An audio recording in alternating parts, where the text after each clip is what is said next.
제27장. 새벽에 모든 대제사장과 백성의 장로들이 예수를 죽이려고 함께 의논하고 결박하여 끌고 가서 총독 빌라도에게 넘겨주니라. 그때 예수를 판 유다가 그의 정죄됨을 보고 스스로 뉘우쳐 그 은 30을 대제사장들과 장로들에게 도로 갖다 주며, 내가 무죄한 피를 팔고 죄를 범하였도다. 그것이 우리에게 무슨 상관이냐? 내가 당하라. 유다가 은을 성소에 던져놓고 물러가서 스스로 목매어 죽은지라. 대제사장들이 그 은을 거두며, 이것은 핏값이라 성전고에 넣어둠이 옳지 않다. 의논한 후 이것으로 토기장에 밭을 사서 나그네의 묘지를 삼았으니 그러므로 오늘날까지 그 밭을 피밭이라 일컫느니라. 이에 선지자 예레미야를 통하여 하신 말씀이 이루어졌나니, 그들이 그 가격 매겨진 자, 곧 이스라엘 자손 중에서 가격 매긴 자의 가격, 곧 은 30을 가지고 토기장의 밭값으로 주었으니 이는 주께서 내게 명하신 바와 같으니라. 사순절 36째 날 회개에 이르지 못한 후에 이를 통한 말씀의 성취. 마태복음 27장 1절에서 10절입니다. 유다와 베드로의 차이가 있습니다. 둘 다 뉘우침과 깨달음과 돌이킴이 있었지만 차이는 분명합니다. 누가 뉘우치게 했는가? 누가 깨닫게 했는가? 누가 돌이키게 했는가?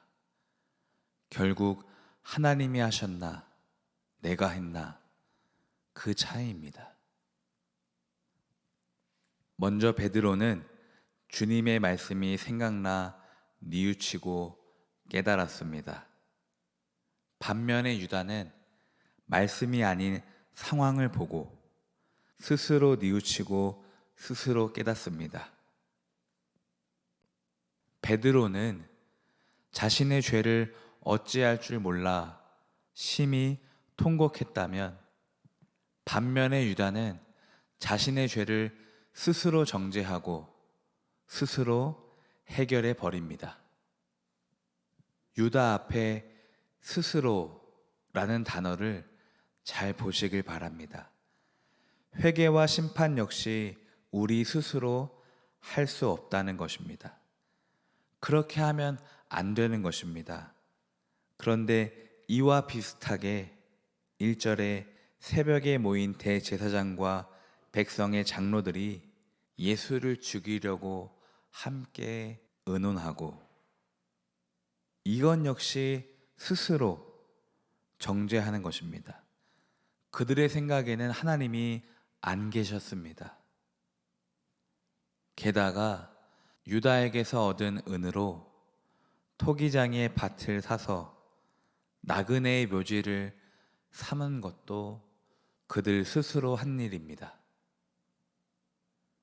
사랑하는 성도 여러분, 우리는 어릴 적부터 스스로 해야 한다고 학습받아 왔습니다. 스스로. 자기 주체적인 삶이 건강한 사람이라고 세상은 말하지만 신학에서는 그저 하나님이 없는 사람, 은혜 없이 자기 힘으로 인생을 살아가는 어리석은 사람일 뿐입니다. 오늘 여러분의 인생 가운데 스스로 결정하고 스스로 행동하는 것은 무엇이 있습니까? 아무리 사소한 일이라도 우리는 성령님께 물어보고 확인받는 연습이 필요합니다. 그래야 큰 일과 중요한 일에도 주님의 은혜를 구하며 주님의 도우심과 인도를 받을 수 있기 때문입니다. 저 역시 목회 가운데 저 혼자 스스로 결정해야 할 것들이 너무나 많습니다. 그래서 무섭습니다. 그래서 제 주위에 브레이크를 많이 두고 있습니다. 그래서 담임 목사가 혼자 스스로 결정할 수 있는 게 아무것도 없어요, 사실.